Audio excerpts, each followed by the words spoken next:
Hello and most welcome to 1554 of the series. Today's lecture I named for once, Going On, Living, and I will compare the reading we done in 1552 of the Logic of the Supplement of the Other, Death, or Meaning of Life by Jacques Derrida. And I will compare that to quantum mechanics, morphic fields. It's a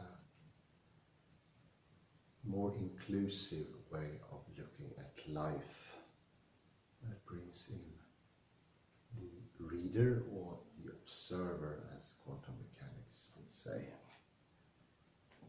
And we'll see what happens in the discussion between Jacques Derrida and Jacob.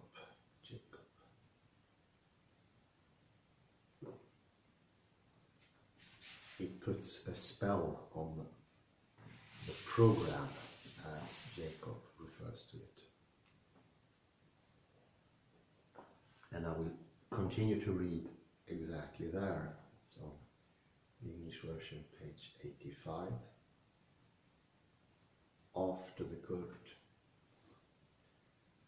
And especially pertinent here, it is not within the power of any single molecule by itself to reproduce itself.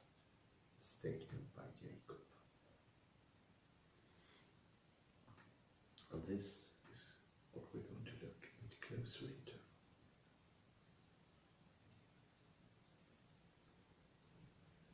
The introduction, the program spoke of reproduction, the intrinsic property of all living systems.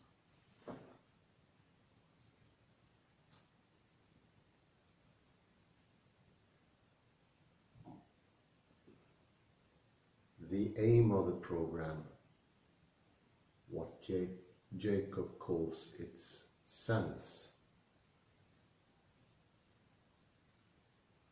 its plan, with or without quotation marks.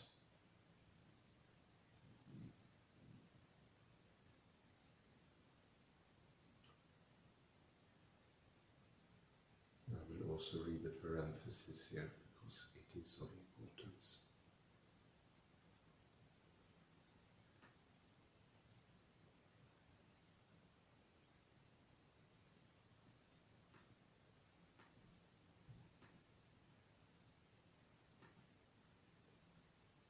For the quotation marks are not enough to neutralize the problem.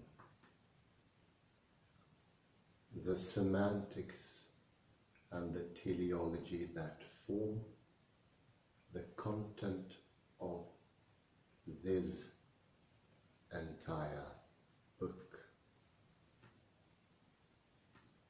and of breaking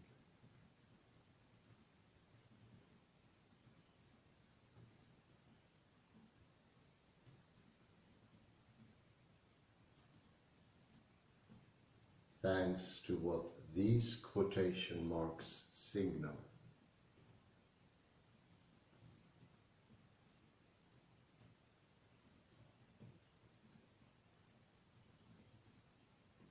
Only with the semantics of consciousness or freedom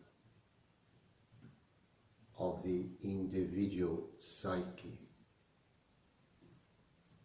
of deliberate intentionality,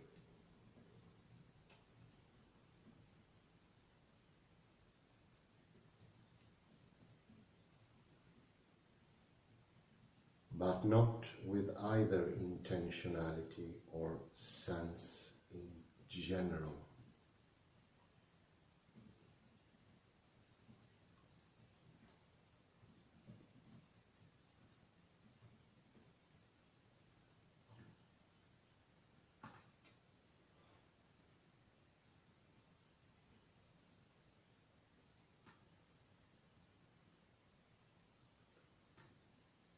aim then of the program,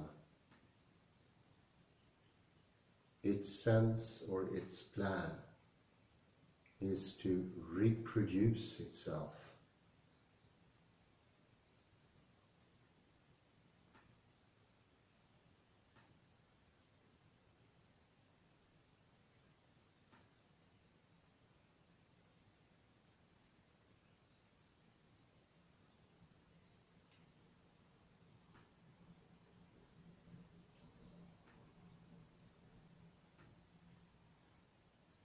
The intention of a psyche has been replaced by the translation of a message.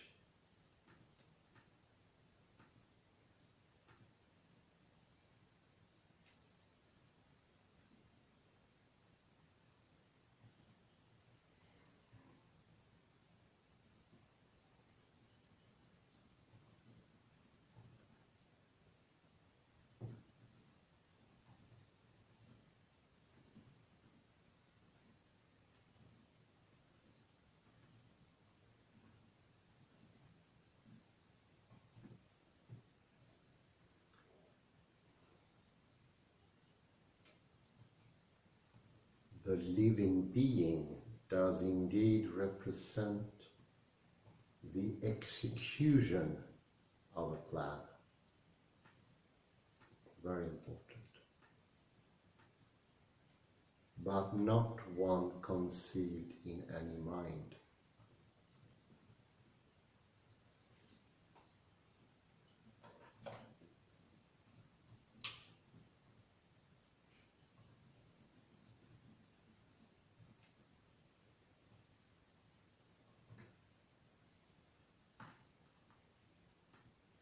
It strives towards a goal.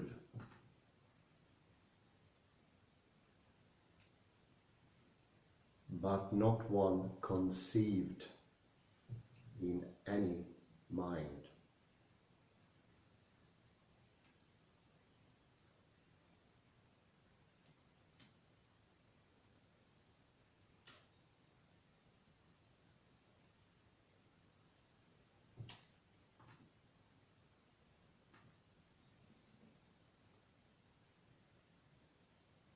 It strives towards a goal, but not one chosen by any will.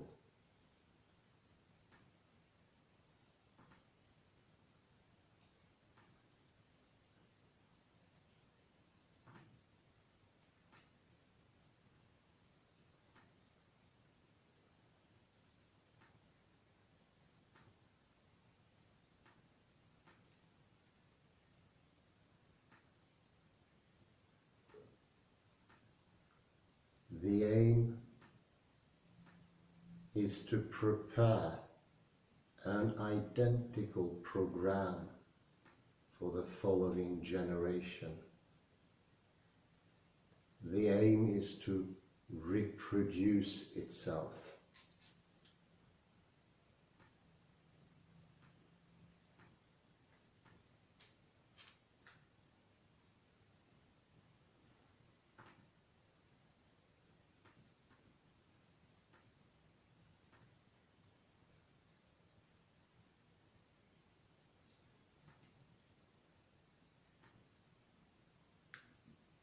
Following quote.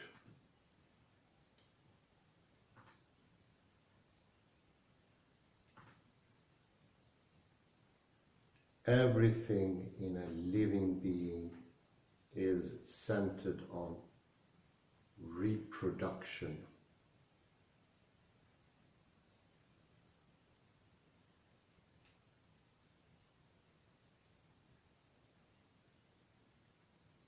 A bacterium, an amoeba, a fern.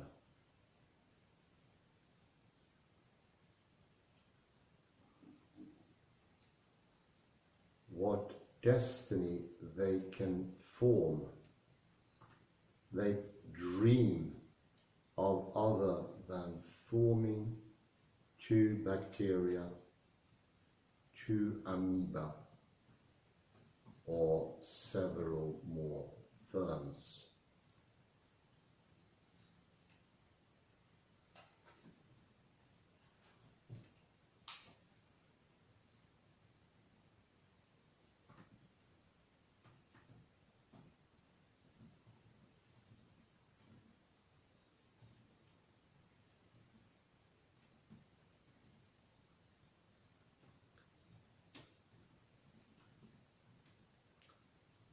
If there are living beings on earth today,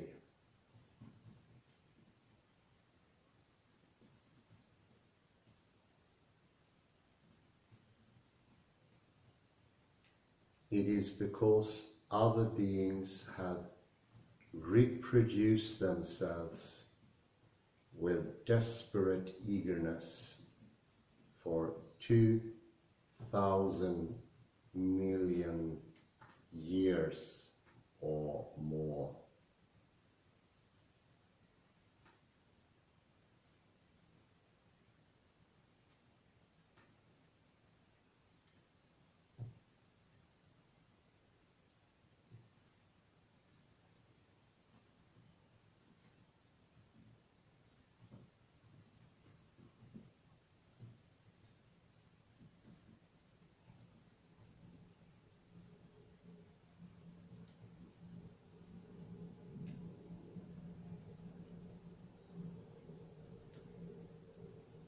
Let us imagine an uninhabited world.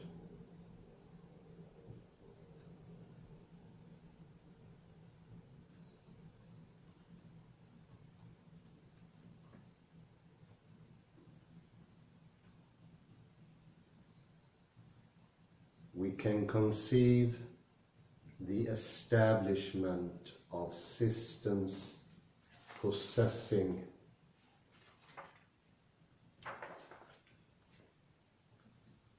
certain properties of life,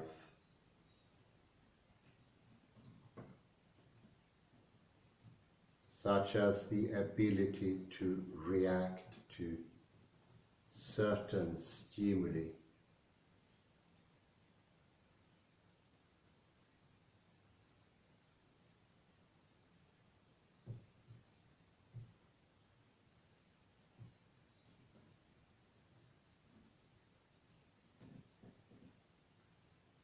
to assimilate, to breathe,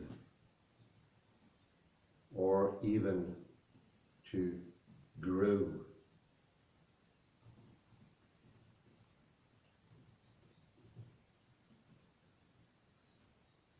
But not to reproduce themselves.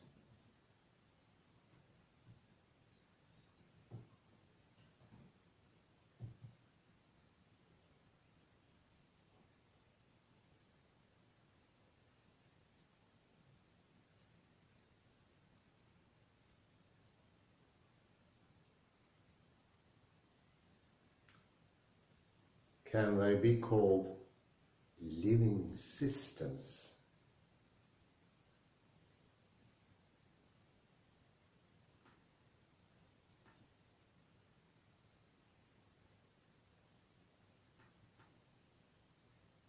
Each represents the fruit of a long and laborious elaboration.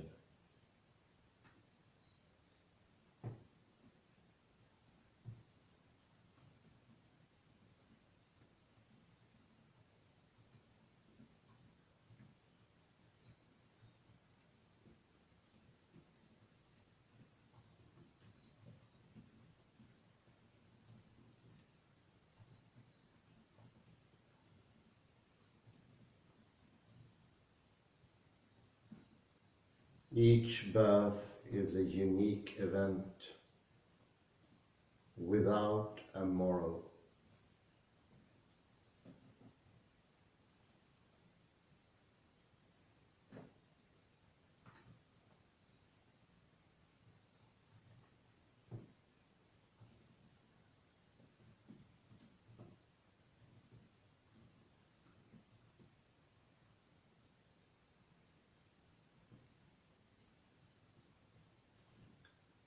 each occasion is an eternal recommencement.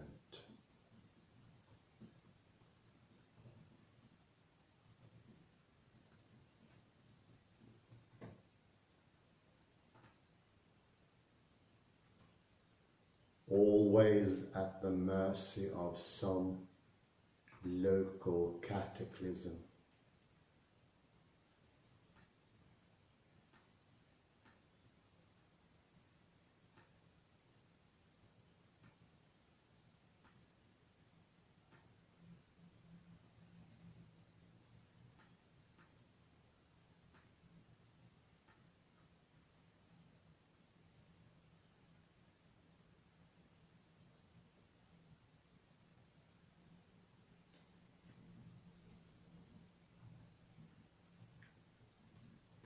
Such organizations can have only an ephemeral existence.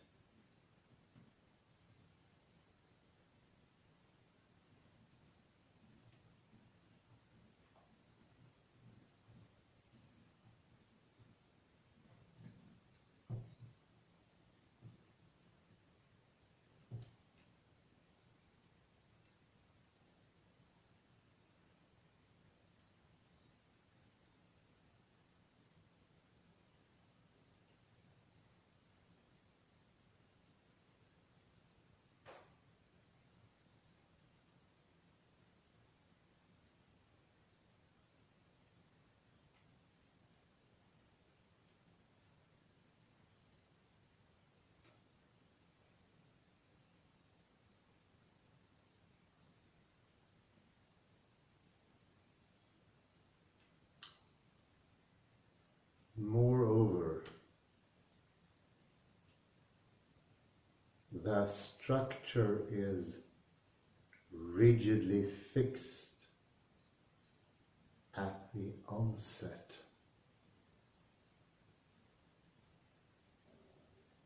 Incapable of change.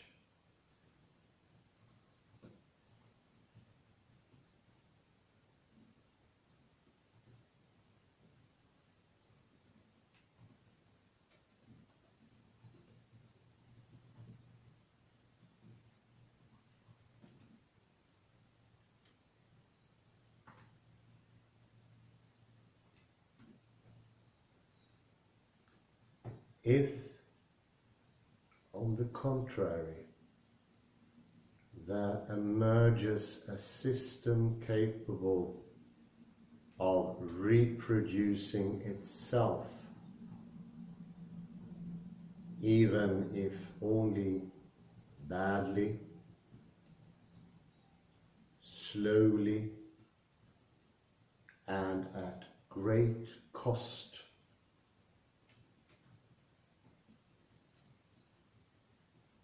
that is a living system without any doubt.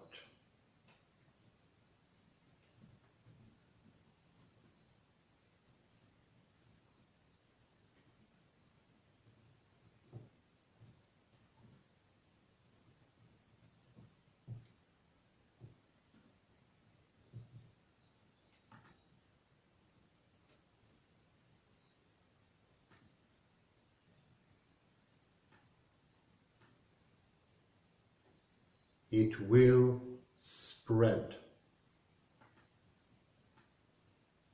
wherever conditions permit.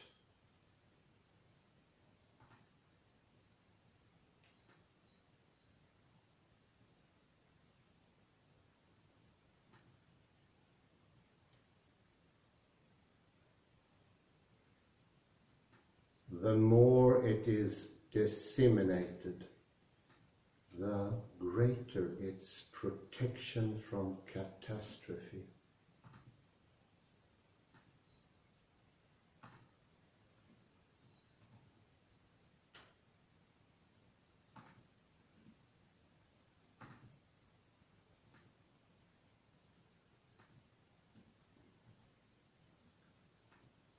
Once the long period of incubation is over,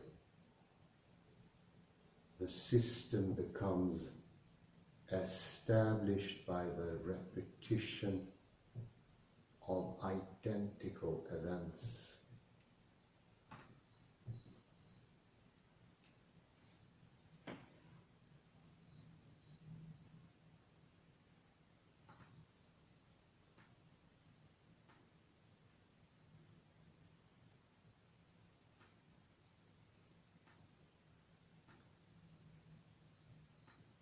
The first step is taken once and for all.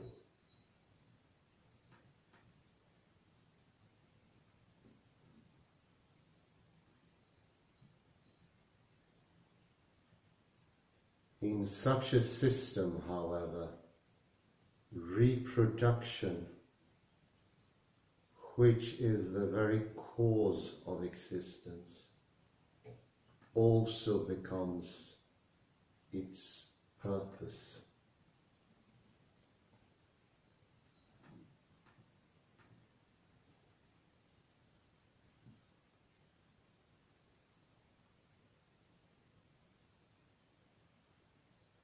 It is doomed to reproduce itself or disappear.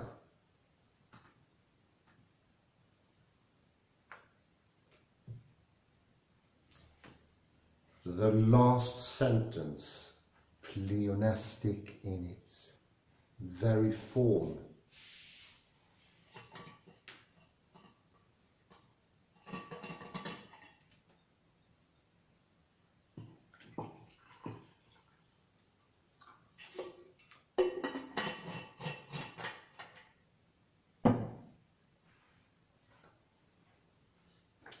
indeed confirms that reproduction is being defined as the very essence or the essential property of the living. What is proper to the living? Livingness itself. Its ousia and its aitia.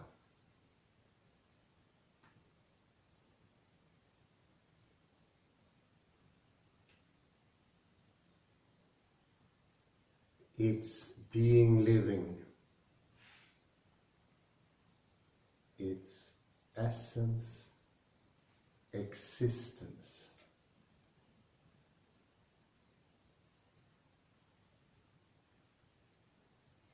The efficient and final cause.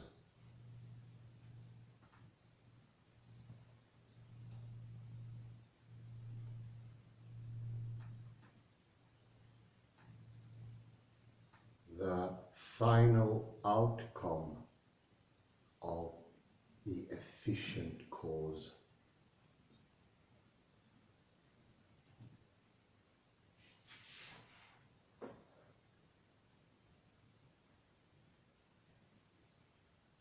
In such a system, reproduction, which is the very cause of existence, also becomes its purpose.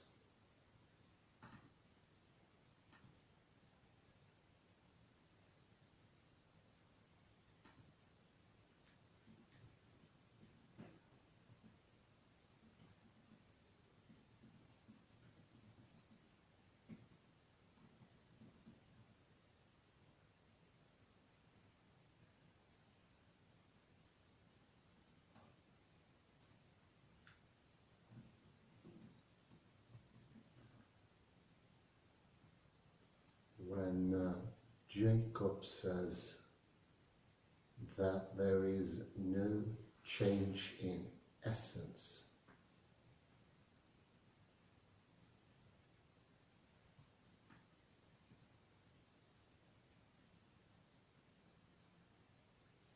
when we come to the living, this has to be read with the greatest circumspection.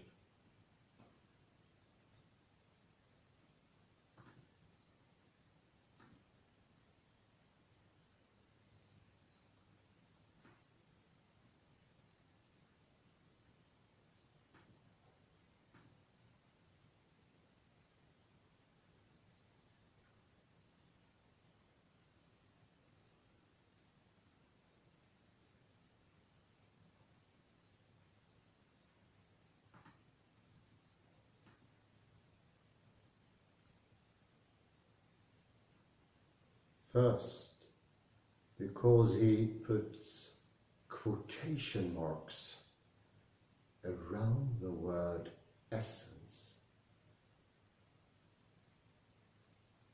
which implies that he is speaking only of a metaphysical vitalist.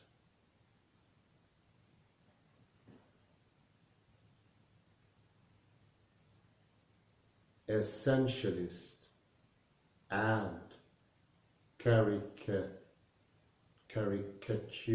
code.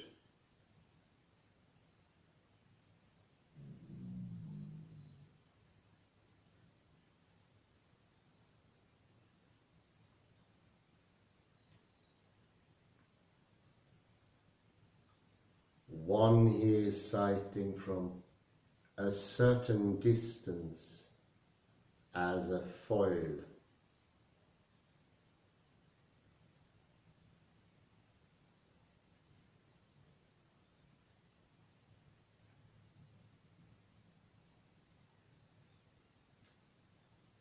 One must also read this no change in essence with circumspection, because Jacob does nothing if not show that there is change in essence.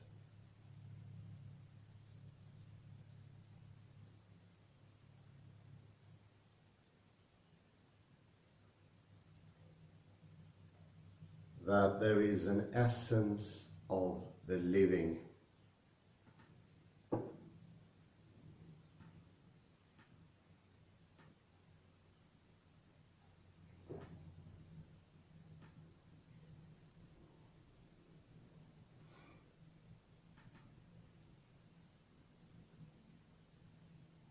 To be sure, this essence is not some substance hidden behind phenomena or represented by that psyche that Jacob sometimes writes with a capital letter.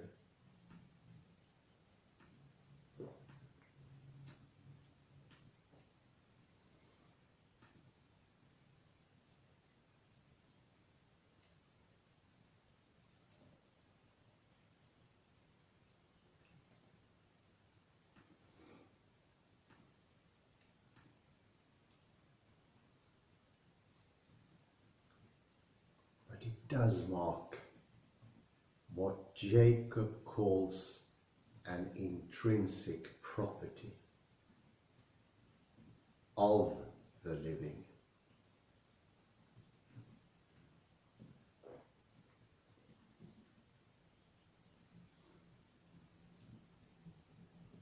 And that it is the reproduction of the self, the capacity to reproduce oneself,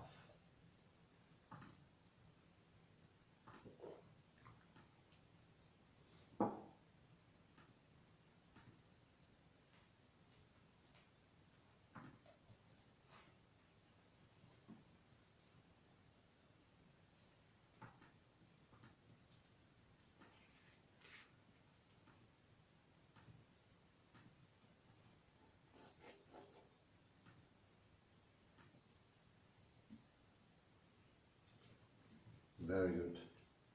But it does mark what Jacob calls an intrinsic property of the living. And that it is the reproduction of the self, the capacity to reproduce oneself,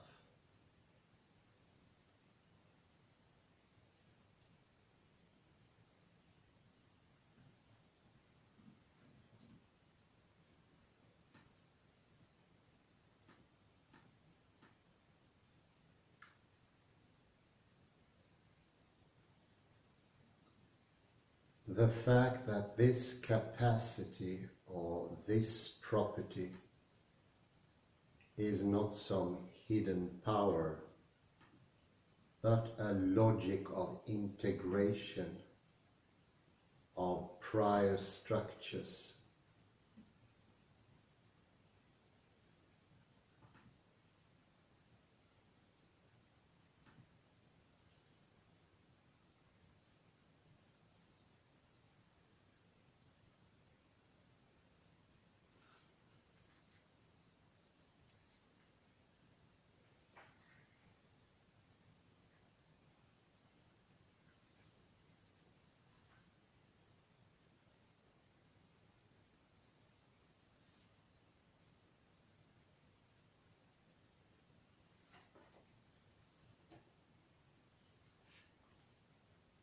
What among parentheses?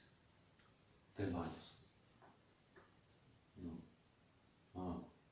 There is no ending of the parentheses. It has very least.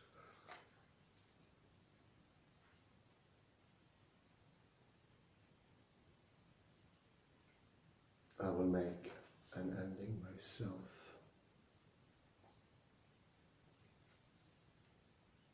I need to read. I would say that the major operational concept of this whole discourse, each organization or order structure emerging in discontinuous fashion only to integrate the preceding one,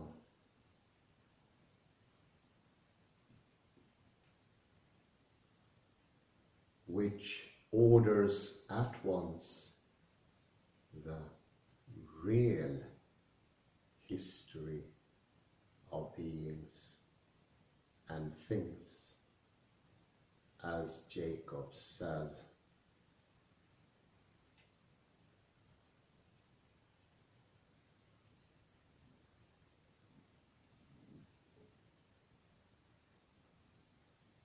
Of the living and of the non-living,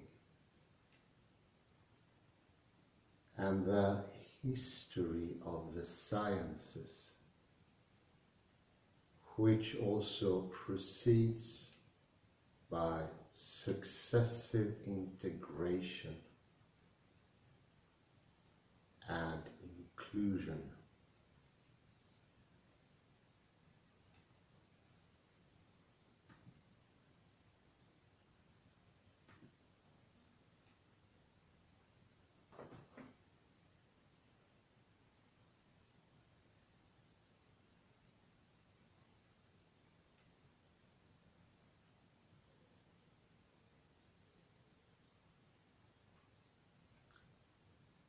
The concept of the integron provides the title for the conclusion of the work.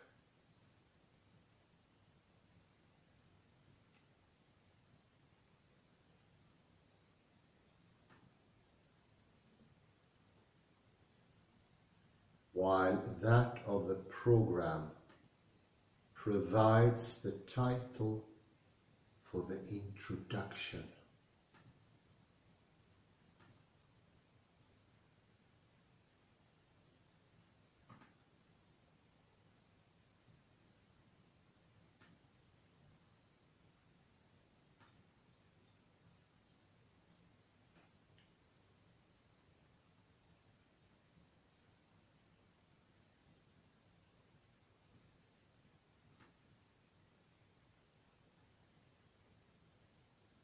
the construction of Jacob's book is very interesting and very reflective. It invites reflection on all of the content and on the entire orientation of the content.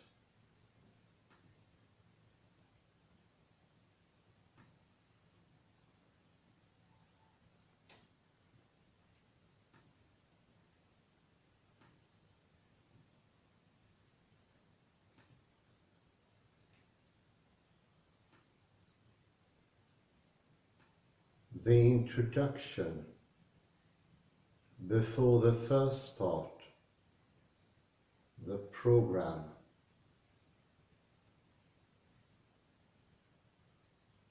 then the 5 genetic concept of,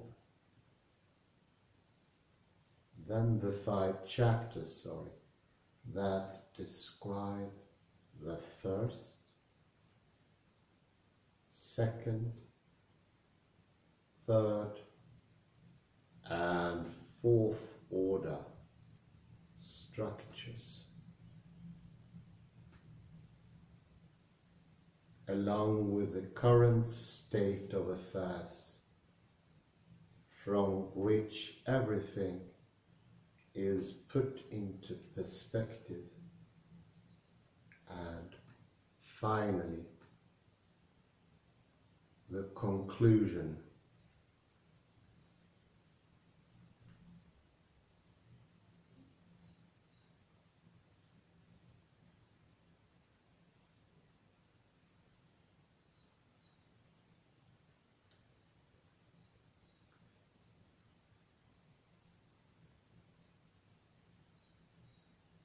The integron, which describes integration as both the law of the actual process of biological science and the epistemological or historical law of that science.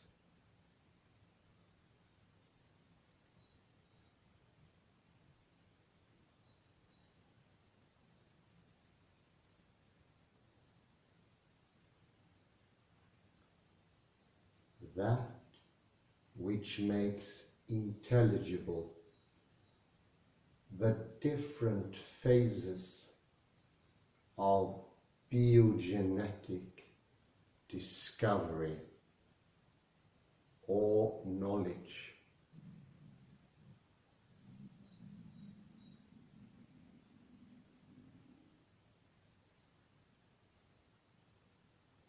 This whole logic being very dialectical and very Hegelian.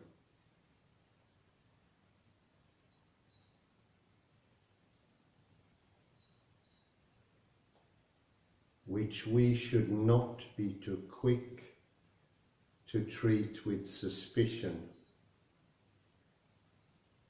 I close my parenthesis. I think that's a world record for Derrida. 30 lines or more of a parenthesis.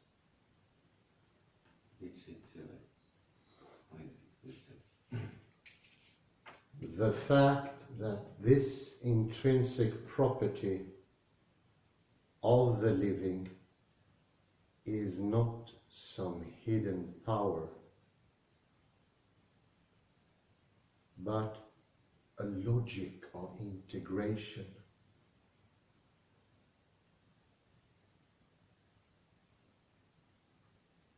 Does not necessarily mean that it cannot be considered as an essence, not only ousia, beingness, not only essence as causality, aitya, efficient and final.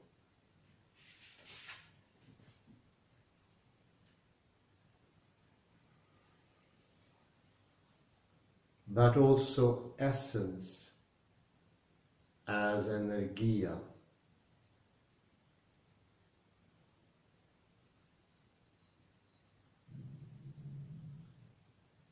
Jacob regularly resorts to principles of energy in order to explain reproduction, free energy, bound energy, binding energy, tendency toward binding, and a decrease of free energy, which we will soon put into relation with what Freud says of free energy and bound energy in Jenseits.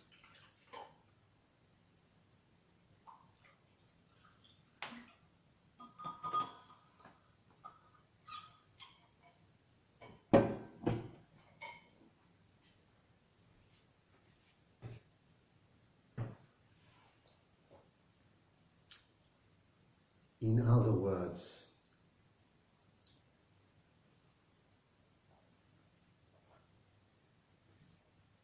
not only does Jacob not break purely and simply with a philosophical discourse on essence, but he ends up returning with this returning with the essence of life as tendency.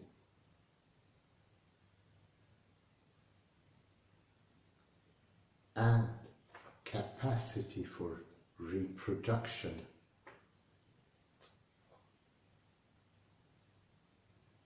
Not only, I would say, to essence, but to the essentiality of essence.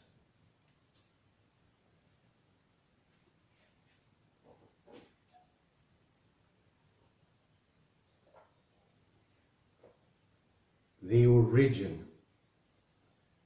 and the end of essence as a dynamics and energy of being.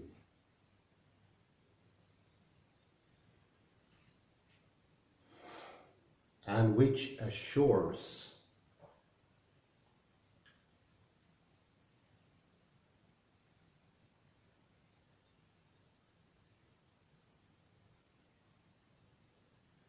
from the inside, and that is the essence of essence.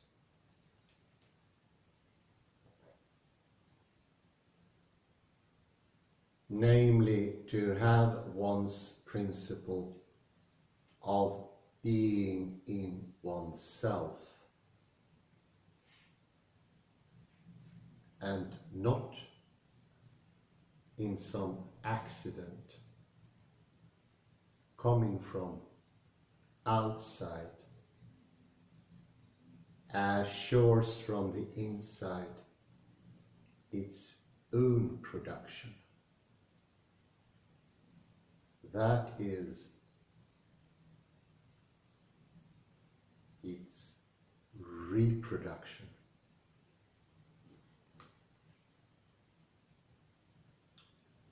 From this point of view, it is not just difficult to claim that for Jacob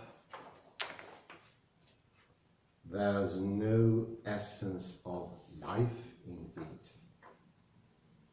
Quite to the contrary, he seems to be saying, in a traditional way, that life is the essence. The capacity to produce, reproduce oneself from the inside, an intrinsic property.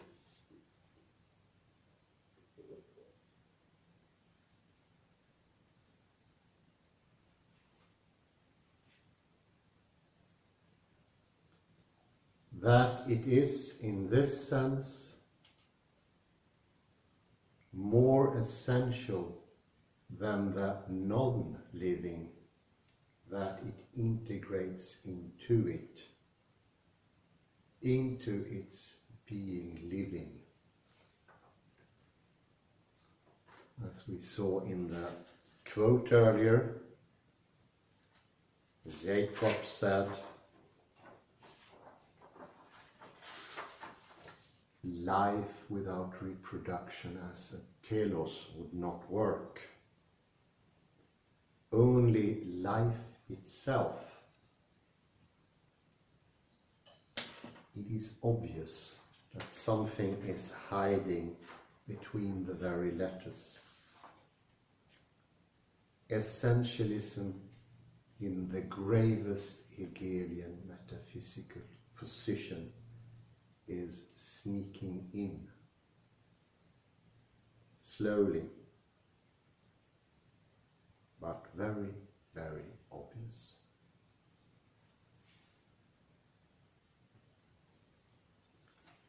Life has essence, and it's this essence he's pointing out.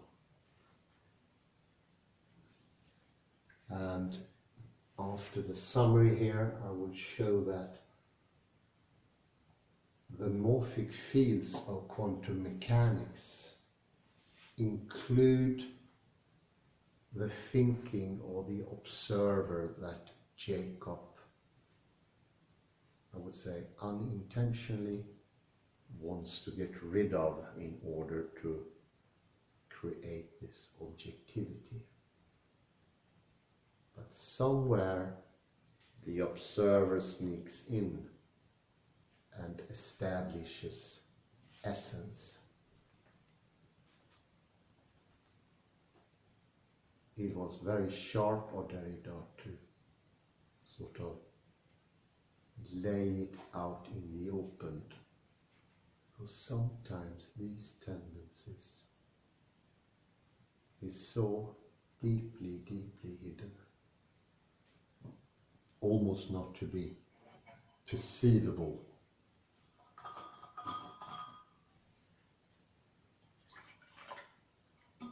We can take a little pause there, and I will also make a mark.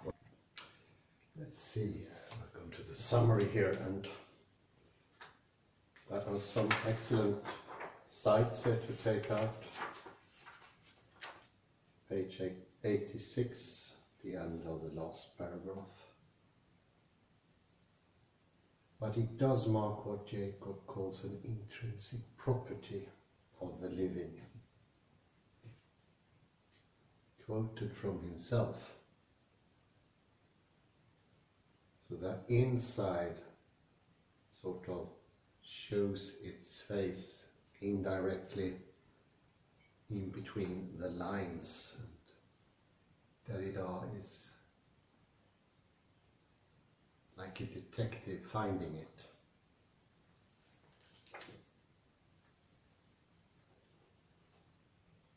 He wants to, and this is down at page 87.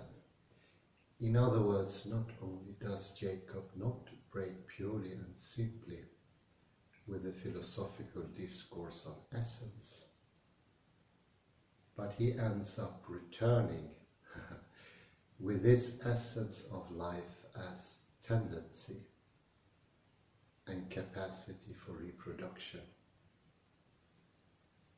not only, I would say, to essence, but to the essentiality of essence. The origin and the end of essence as a dynamics and energy of being. The very end of the last paragraph. Helpful for me in the understanding is the West has, so to speak, fought an endless battle against the observer. So to speak, Jacob and others wants the text to be apart, somewhere else.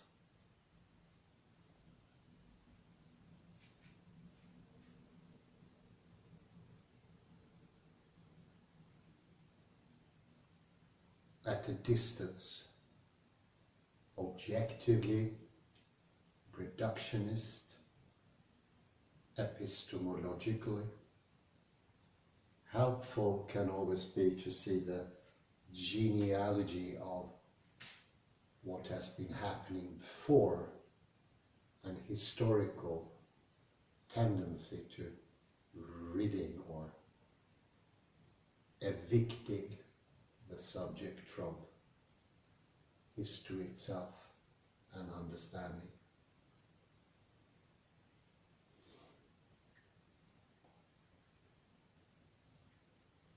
In the text he finds the hidden subject in form of an essence, an intrinsic property.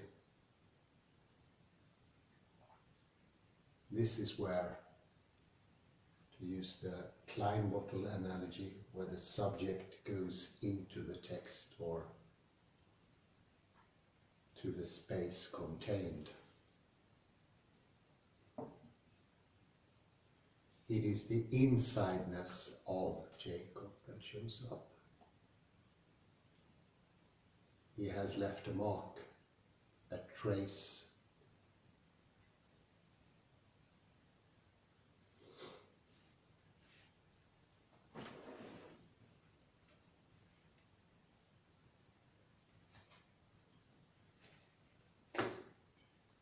So the wish to liberate the text from reader and author, and now I speak about the text as in this extended form covering all, always makes it turn up somewhere, but usually renamed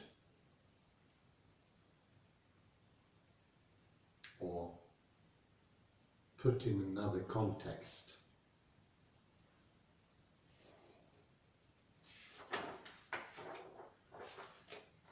This hiding of the subject weren't discovered until the coming of quantum mechanics in physics. But Jacob and especially Jacques Derrida, who looking into earlier, they are hiding it and unawares it's sipping in little by little.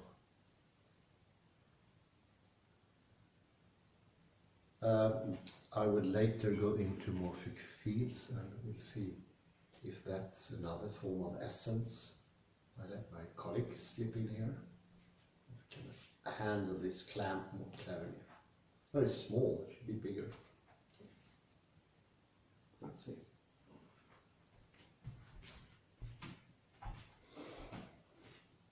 Hello, hello. So look, let me put this in. Transfer this to my field, biblical manuscripts.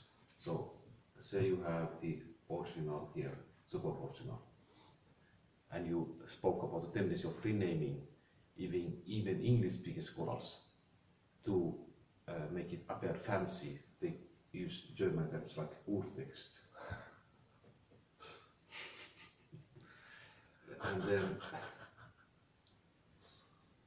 And then you have this, let's say, early manuscripts and so forth. So everything is, you could say perhaps that the capacity of reproduction is prioritized. So more text you have showing that identical text, the better. So the capacity of reproduction is prioritized. Say that you have only a few manuscripts, late manuscripts like here, that have a differing text, that is, they have low priority. They are like, what you could call them, death, to speak in Jacob's terms. These are good, these are living because they are, so to say, reproducing themselves in a healthy fashion. So the earlier you reproduce yourself, the better, the more relevant is the discourse.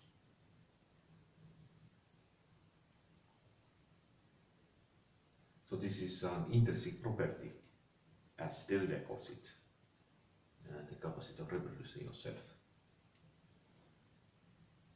But I think that there is something that is problematic with this model. In order to make it healthy, you need also death. This model is also very linear, as we noticed yesterday.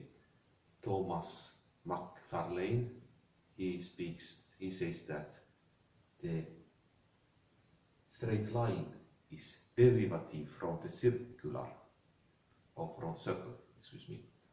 So why is not the truth more like in these terms? Why do we have to prioritize this, the early reproduction, so to say, and not also this everything is within the circle? When you don't have the healthy bacteria, there is something that is wrong. You need also the killing bacteria to have a healthy system. To speak in biological terms, biological reasoning.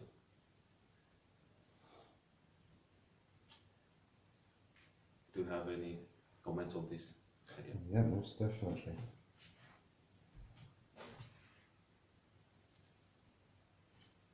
Very good, that was excellent. Yes, I see the parallel, and I can imagine just in my fantasy here that the tendency of wanting to get rid of the subjective part in the interpretation of Bible text are getting stronger and stronger. Maybe the underlying idea is if you get to the true original, you don't need subjects. No interpreter, no copyist. You get rid of it and you get this fresh, pure presentation. Here is the original. The tendency is always there, and I like the idea of copying. It's a healthy copying if it's a pure reproduction, faithful. And we have, of course, the renaming principle. It takes skill, and Jacques Derrida possesses this skill of discovering the tendencies. Essentialism is constantly lurking around the corner. It's there, it's simply there. And we want to get rid of it. That's our obsession. It's a bit like a cat trying to catch its own tail. I think it's actually quite a good analogy. I will now compare two morphic fields of this book, Synchronicity, the Bridge Between Matter and Mind, by F. David Peat, and see if we can find some essentialism lurking also here. Could be interesting. This is at page 159. Laws, penultimate paragraph for the subtitle Morphic Fields.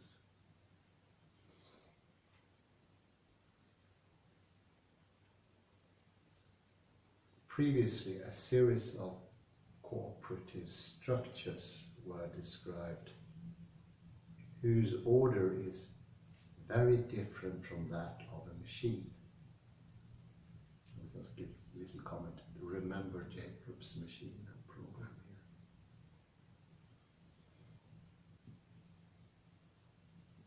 here. Clearly,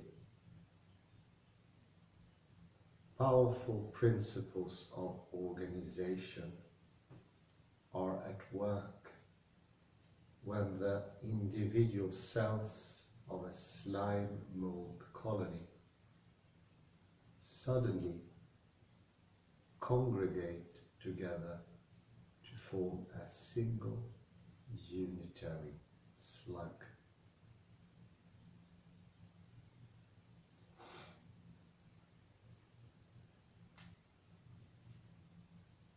Likewise, when electrons in a metal begin their collective dance to form a plasma,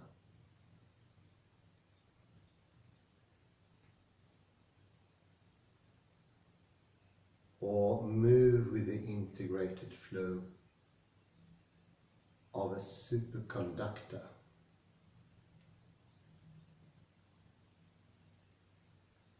something more than the mere statistical averaging of a large number of mechanistic individuals is at work.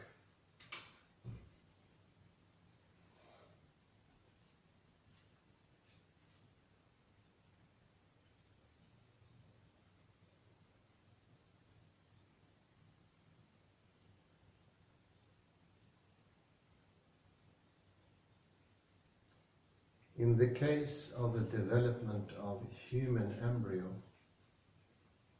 something even more subtle takes place.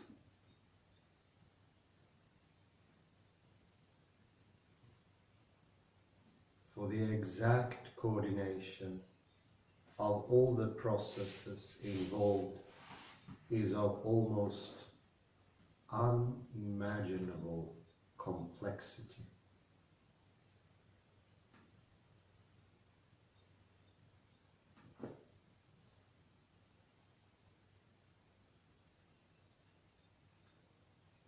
Cells migrate,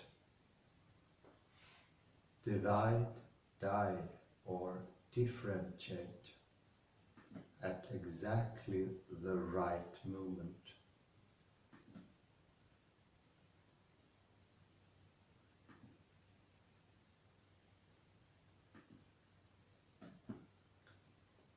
Organs coordinate their growth and secretions.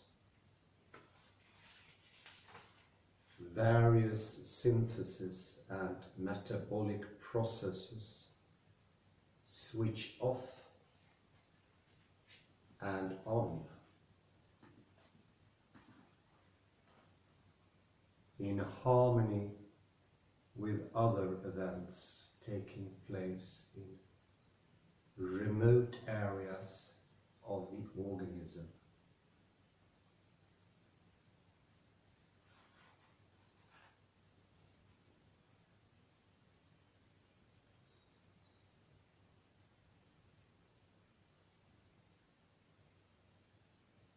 The optic nerve, for example, must develop within the embryo in such a way that the two ends of this complex bundle of nerves make exact connections between the 100 million receptors in the eye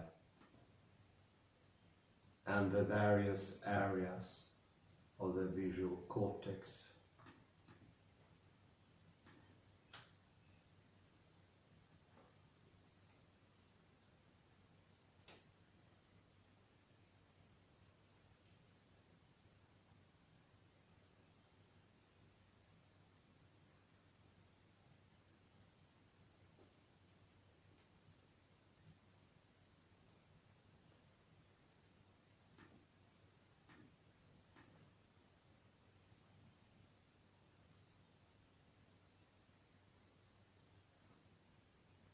as S.J. Snyder of Johns Hopkins University put it in an editorial in the magazine Science.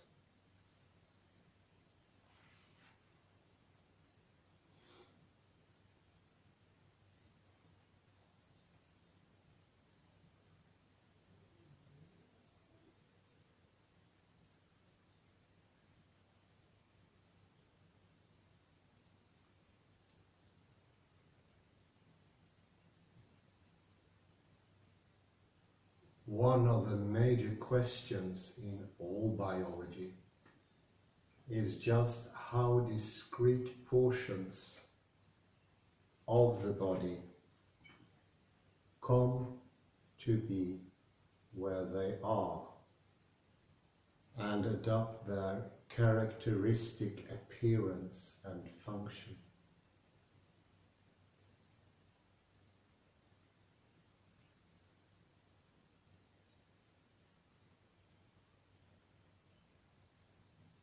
What tells a group of cells in an embryo to sprout an arm?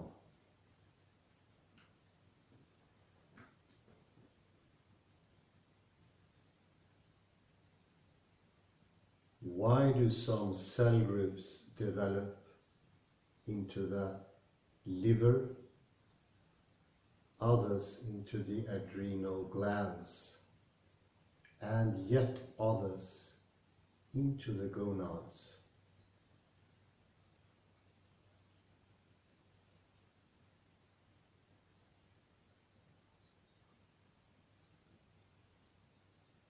The brain is a single organ which in many ways displays a greater complexity than the entire rest of the body.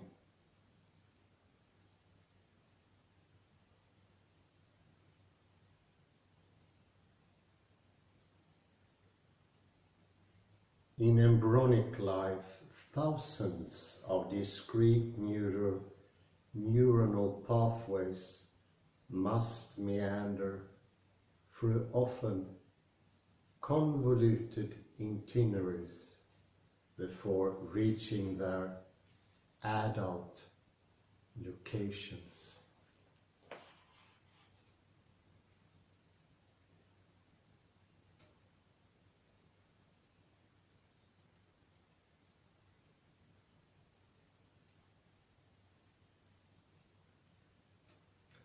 Clearly, the development of the embryo represents a staggering challenge to biologists.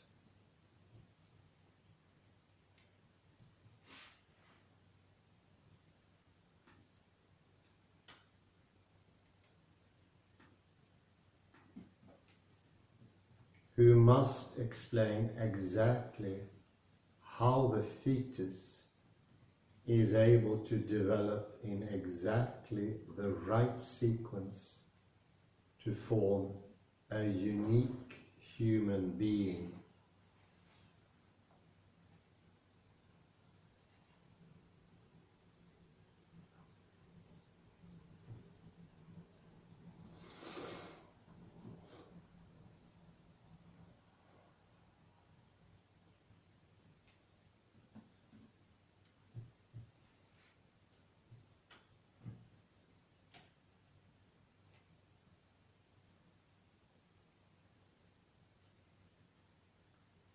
The conventional account is that the genetic blueprints of life are contained within the DNA of each cell.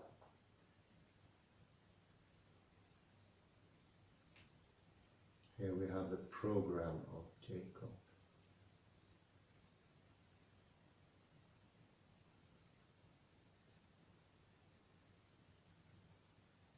Through various chemical triggers, the synthesis of proteins which act as enzyme catalysts or building materials is switched off and on at precise moments. In this way, the metabolism and growth of the cell are controlled. In turn, cell secretions and other chemical messengers maintain a traffic of information across the embryo to ensure perfect coordination of its growth.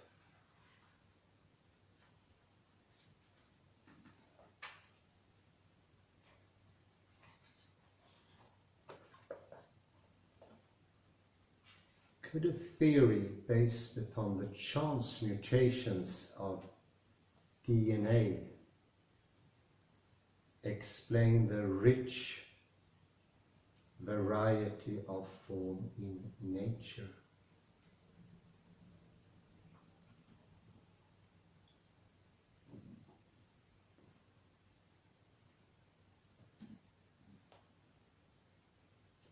And the speed with which new species have appeared.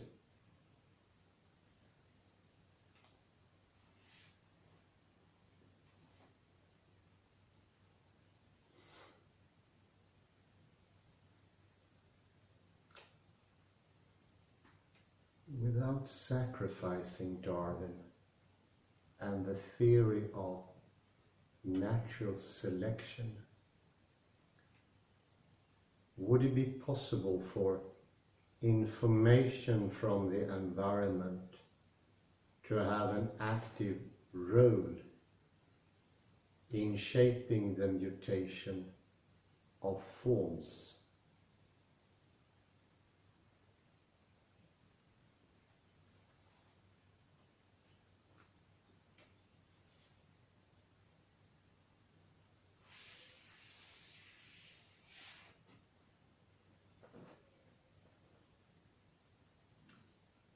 The eminent biologist C.H. Waddington was never entirely satisfied with the conventional explanations of genetics and used the image of the developing organism as moving through an epigenetic landscape.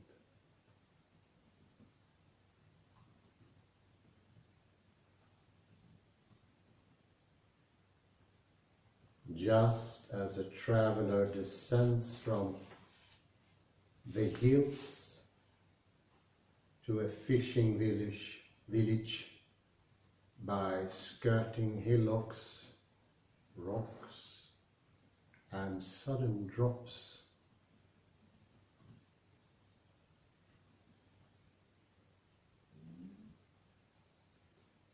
so does the organism develop in time by selecting the most effective path in a landscape that has been laid down through its evolutionary history.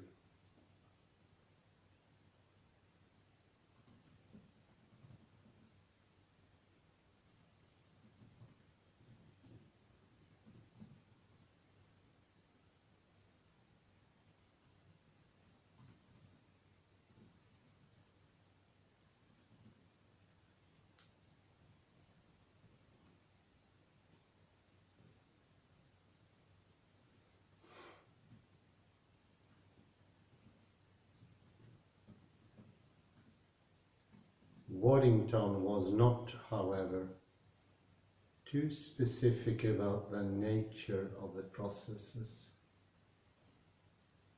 involved beyond stressing that growth involves an element of wholeness that represents the expression of the global epigenetic landscape and is not therefore totally determined by DNA in an hierarchical fashion. And it's interesting to note here, this is a bit before we found out of the deviances that genes are responsible for, which makes it even more interesting.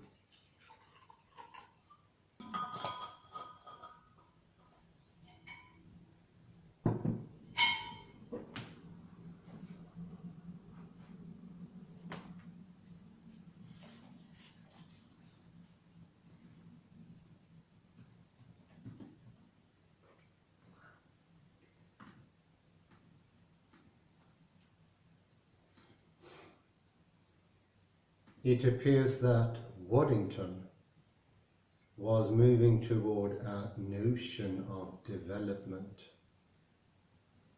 in which living matter in some way responds to a field of information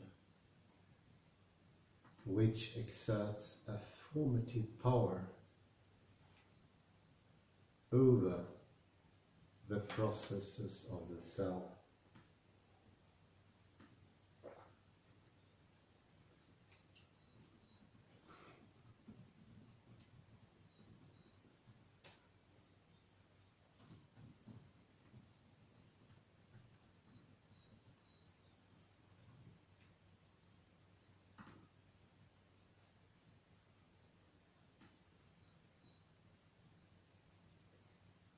More recently, these ideas have been taken much further by the biologist Rupert Sheldrake,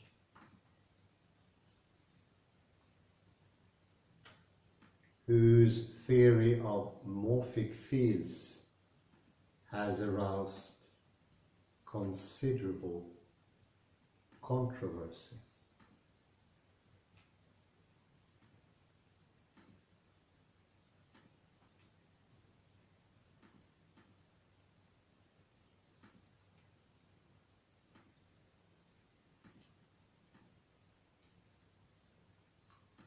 Sheldrake has proposed that such fields of information do exist and influence the structures not only of living organisms but of inanimate matter as well.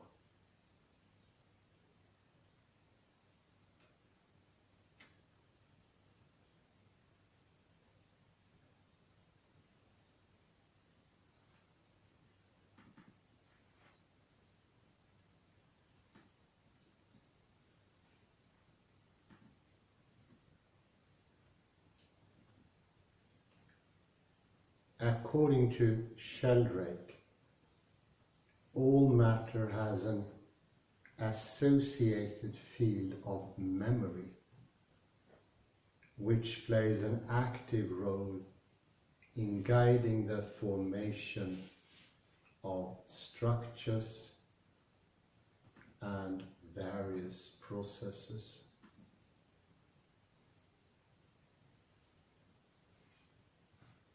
Clearly,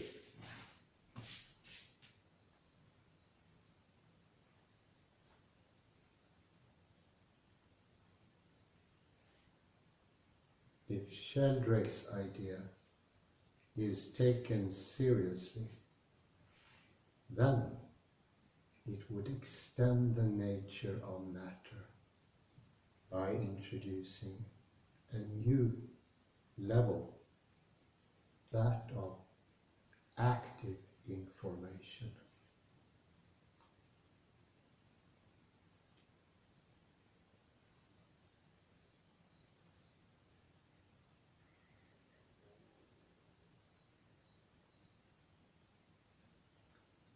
What is most striking about the proposal is that these morphic fields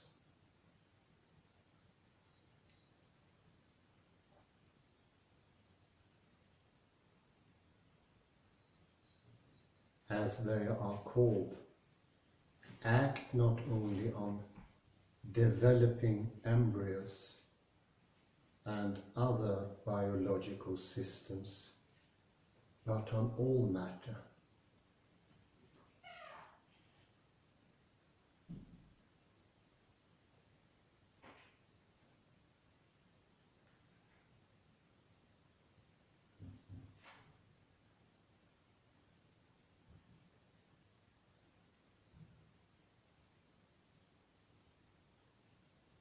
The theory has therefore been applied to the crystallization of new synthetic substances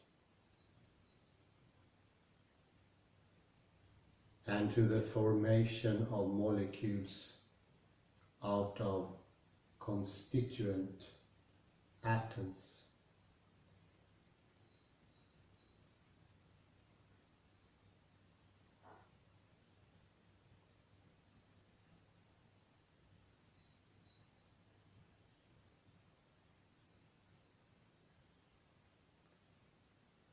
In the conventional explanation, molecules form when atoms approach each other in space.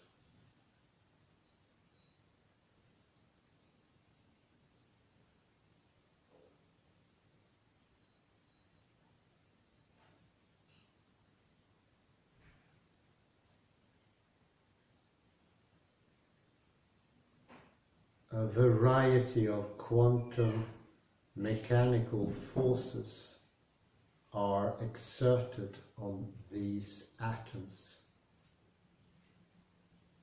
whose strength and direction depend upon various orientations and patterns that are being formed.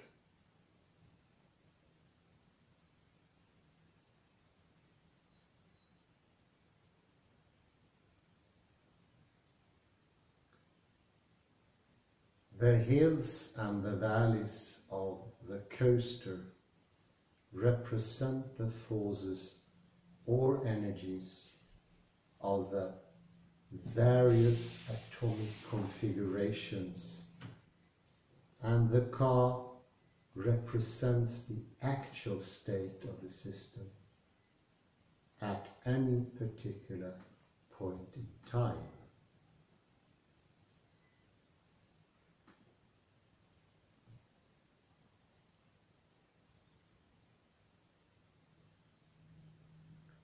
Clearly, the most stable form is that with the lowest energy.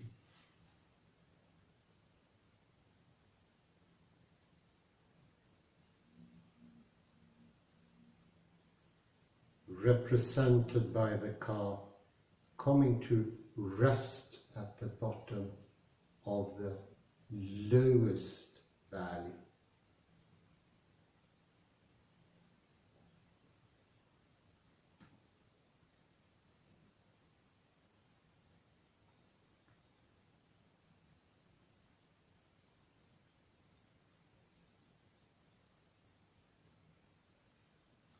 For example, as two oxygen atoms move together, the car is pictured as rolling downhill to its final equilibrium position.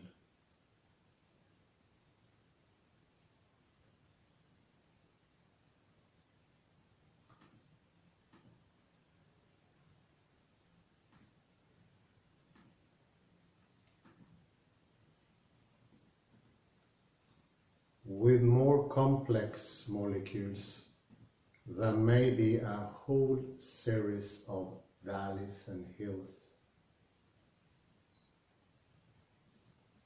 Indeed, the situation will be more like that of a landscape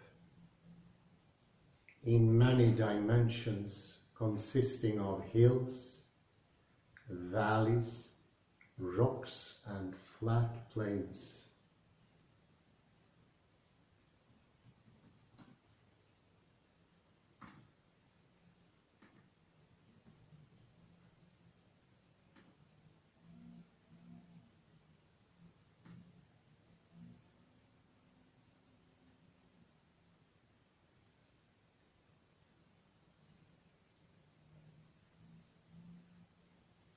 The path taken by the roller coaster will now be very complicated indeed.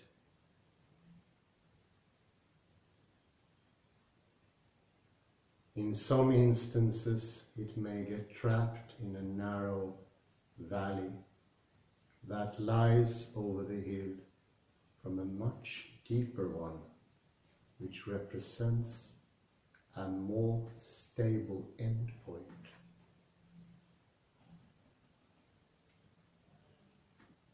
But according to quantum theory, given sufficient time and nudges of energy from the environment, the roller coaster will eventually find its way to the lowest valley.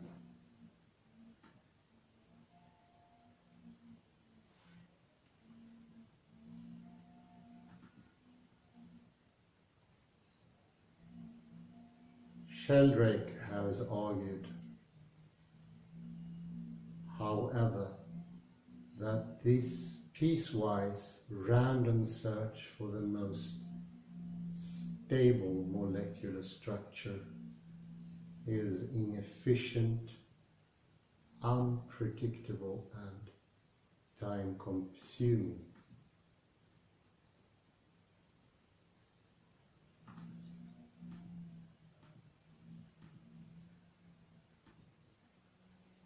By contrast, the processes of nature often tend to be smooth and fairly reducible.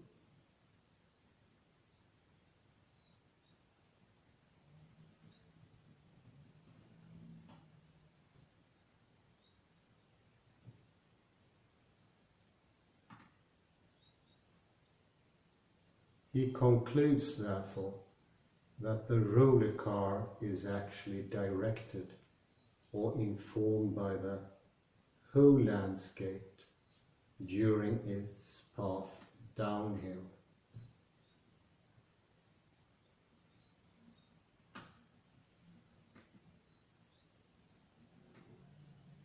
Now we'll take a pause there. It calls for some illustrations and a summary and a bit of questions.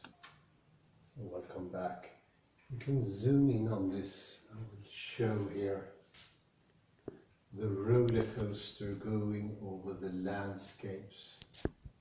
There is a whole series of valleys and hills, and of course in many dimensions. And in those dimensions we find rocks and flat plains. The coaster car is the organism. The landscape is nature or the material, the dead. And usually this is a sort of what Waddington and Sheldrake are doing, is also a sort of deconstruction of evolution. Because the essence of evolution is the living organism. Taken away from the landscape, its interactivity is shoved into the corner. Waddington and Sheldrake are pointing to that this is almost like the coastline of Norway. The sea intertwined with the material terra firma of all the Norwegian peninsulas. So the landscape informs That's the word he uses. And the roller coaster car of the organism and the landscape are the morphic field, or that interaction is what he calls the morphic field. That becomes structures, becomes life.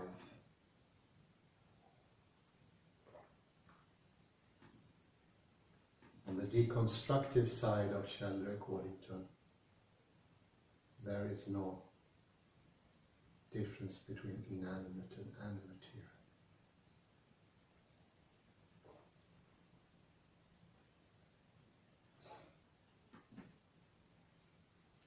So under the action of the morphic field, the incoming atoms are formed in an efficient manner.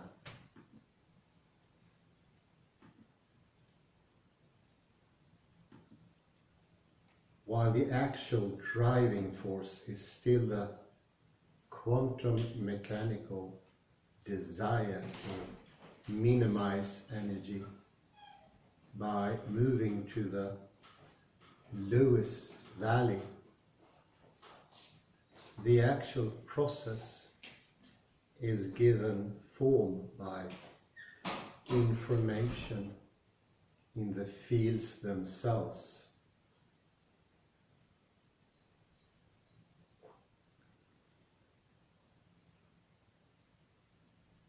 So both the landscape, the coastline, terra firma, and the adjacent sea or organism, in the betweenness, we have the morphic field.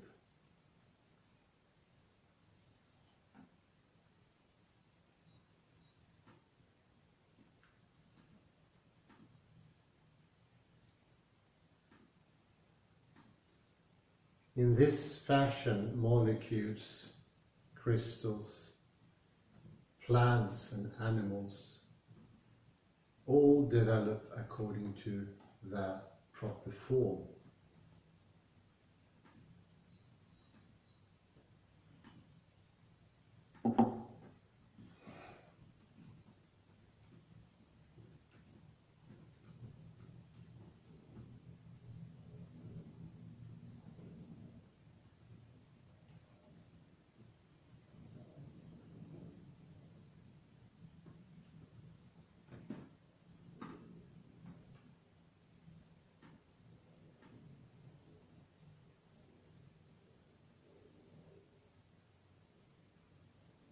In the absence of these fields, there would be simply too many alternatives and contingencies for nature to exhibit the sort of unity in diversity that is seen in the structures of matter and living things.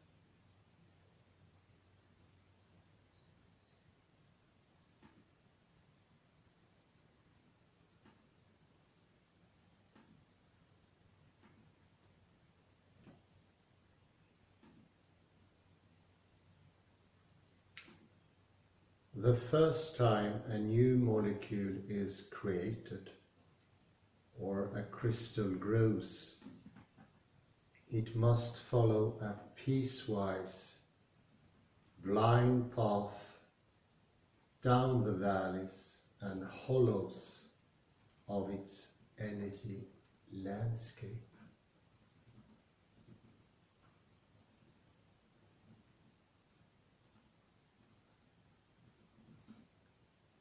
Determined by the various local forces that operate on it.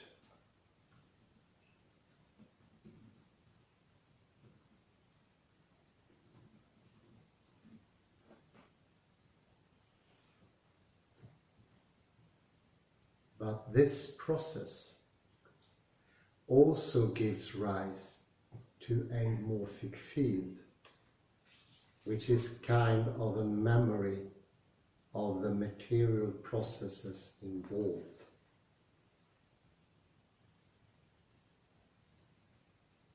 the next time this process takes place,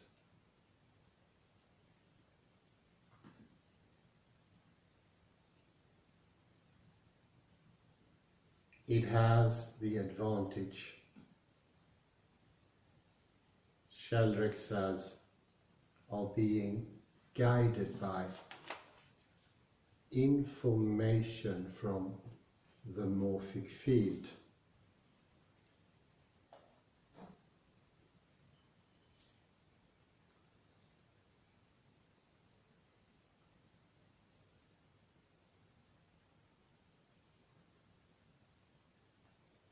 With more and more repetitions of the process, the field builds in strength and is more active in its controlling the direction of the process.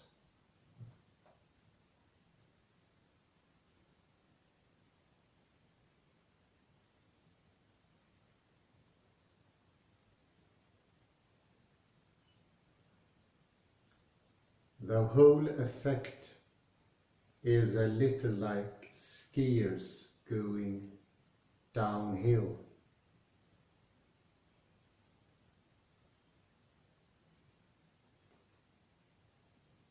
The first skier must find a path between trees and hillocks.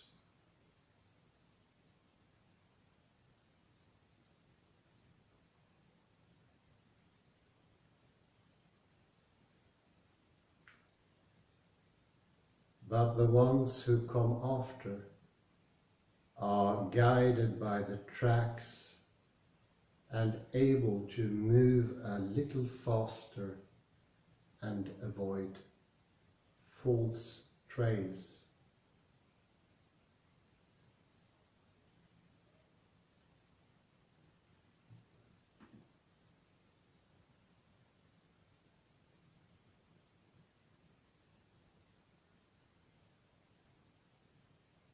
In each case, it is the downhill pull of gravity that actually provides the energy for the skiing to take place,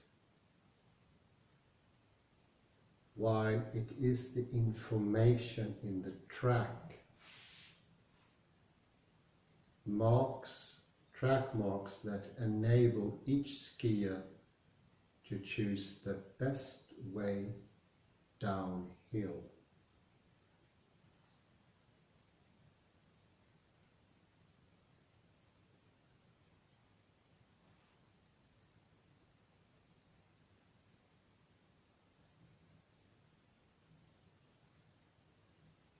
In a similar fashion, quantum mechanical forces determine the overall process of molecular formation, while the information in the morphic field steers the process in the most effective direction.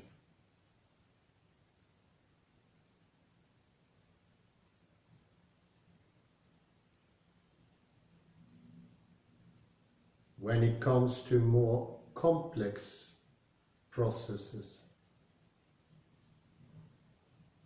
such as the growth of a cell or development of an embryo,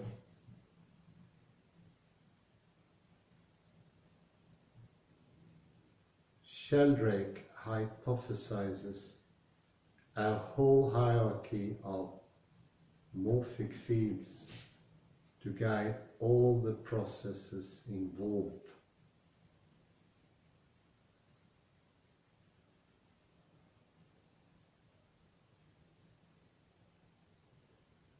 Morphic fields direct not only the formation of structures, but their actual behavior, for the reflexes and pattern responses of animals are also supposed to be directed by such fields.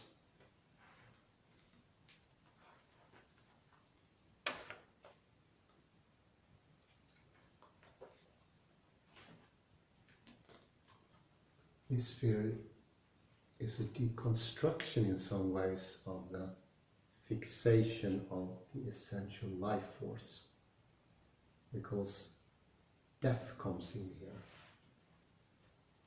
And so we can usually say this is the take of the Darwinian approach. We have landscape, a very definite chiasm or cleft, and then we have organism. Take that away, and they become an inclusive and exclusive end. Landscape is usually death, atoms, molecules, immaterial tendencies. Life is the organism striding about in the landscape.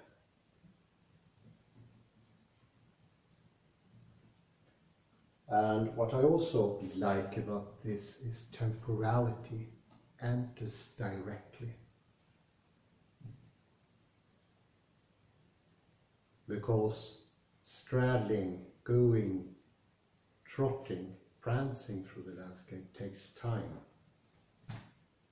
And time is also an integral part of the information area, here referred to as the morphic field.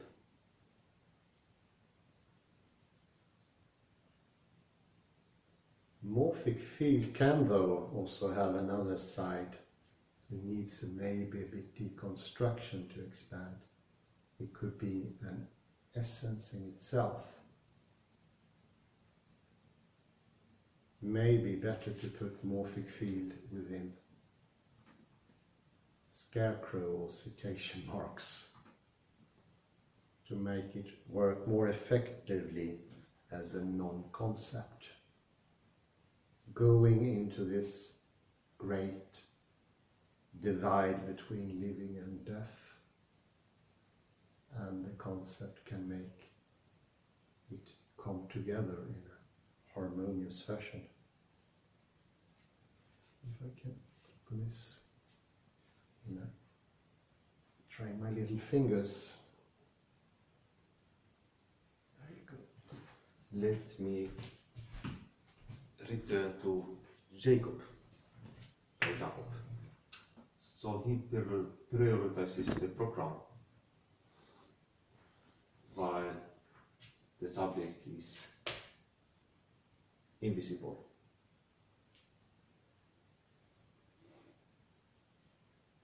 Derrida tries to put intact the subject. In one part that we have not yet read, it's early in the book, Life, Death, there is a good analysis of Nietzsche's Ecce Homo. Nietzsche wrote it in 1888. And there Nietzsche says that his father died when the father was 36 years old. When Nietzsche was writing his book, his mother was still living. I can identify myself with this because my father is dead, but my mother lives. So this was also the case with Nietzsche. So why is this important? So Nietzsche says that Nietzsche is the product of a dead father and a living mother. So there you have death and life together. And so he brings back the subject in this implicit manner. Very clever. And this I would also say we have like a text, whatever, a paper text, it's always a product of death and life. So let's say that you have here Nietzsche. You have here his father, dead, mother, living. So here you have the product. But say he had a sister also. So there are always more children, so to say. Perhaps the sister has more from the mother or vice versa. And I could compare them to variants. So there have to always be, we cannot program something static. Often, in Jacob's case, something static, he wants to have fixity, while life is more like fractal. So Bible correspondences, they want something fixed, static thing going from a line, but life is fast iteration. So look at the nature, like the leaves. Yes, you don't find identity there, but variation, iteration. There is never, it would be death if there was only static. Now I want to, I jump a bit to Hegel, his famous these, antithesis, and synthesis. And then we also saw that for Hegel, life is reproduction, as for Jacob. But for Hegel, life is also death. But in this tripartite, this, antithesis, synthesis, where do we place reproduction and then death and then life? I have to admit that I don't get it. I don't know if you have understood it. So for Hegel, life is reproduction, but also death. I don't know. Can you put them on his thesis, antithesis, synthesis, Hans? Or how would you understand it?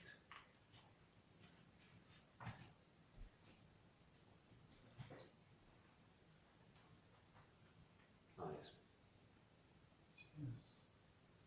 Yeah, can we put it in that program as well? That the synthesis is giving birth to the next thesis and the next antithesis, that the reproductive state is in the synthesis. Because it's an ongoing, revolving thing in Hegel. It never ends. Mm-hmm. Oh, yes, absolutely. Now I get it, yes. Let's see here, I was thinking something happened, and this is why I said earlier, it's interesting. At the time the book was written, it wasn't known about this DNA, the construction that later happened. It happened in stages, and still at this time of the publication of this book, it wasn't out in the open. I'll check the publication date. 87. Came at the end of the 90s, early millennia. And I would make like a square. And now we know that for each generation, the duplicates are not exactly the same. They vary. There's an epigenetic variation. They are close. They do cover a bit of the idea of the morphic field. And it seems that the layering of them is constructing what actually happens. Generations going a long way back. Things that would be in high doubt, and if David Peat, the editor of the book and author, would have to add these things in his book, I think it would have been banned as being too unscientific. We now know these things to be actual. In the progress of time, there is not a true copy, as Jacob would have it. It's the ongoing change of the copies for each generation, if you want. That whole, you can see it as a deck of cards that is building up. It's the totality of all the deck of cards for each generation that make what happens come true. It's a more of a, if you use the term of David F. Peat, Waddington, and Rupert Sheldrake, it does actually fit the picture of a fuzzy, blurred morphic field. But there is a stability in time, and no one any longer talks about the original DNA as Jacob did. It doesn't make scientific sense anymore. In this movement, features in my lifetime, what I have experienced, will be brought to the next generation in an almost Lamarckian fashion. The French evolutionist said that properties could be inherited within one generation. We know these features to be a fact now, and oddly enough, the ridicule that Lamarckian theory had to take is now slowly diminishing. Temporality is often out of these essential ideas. Temporality, as we know, is also differ and difference to make for a continuity. Could possibly fit your ideas a copy and original as well. So what is this called, this new discovery? Well, this discovery has not a name because it's a whole range of discoveries. But I'm using it here today to give a new light to the morphic field of Rupert Sheldrake. Epigenetic variation, you could say. Epigenetic variation.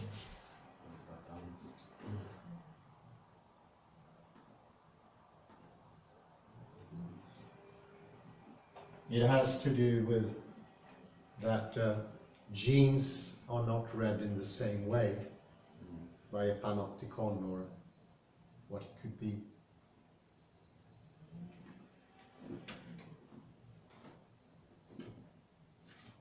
So I would say it's a deconstruction of Jacob that Waddington Sheldrake is doing. It's opening up and bringing in new features. It's an expansion of the rather narrowed and essentialist ideas that without Derrida I wouldn't have caught the subject lurking about. This is the observer making himself invisible, but Derrida spots it and look, oh, there we have still vitalist tendencies. The essence of essence, essentialism almost to beat Hegel at his job. If there's time, you can have a comment. Okay, I say thank you very much. And until next time, do enjoy life. Bye-bye. Thank you.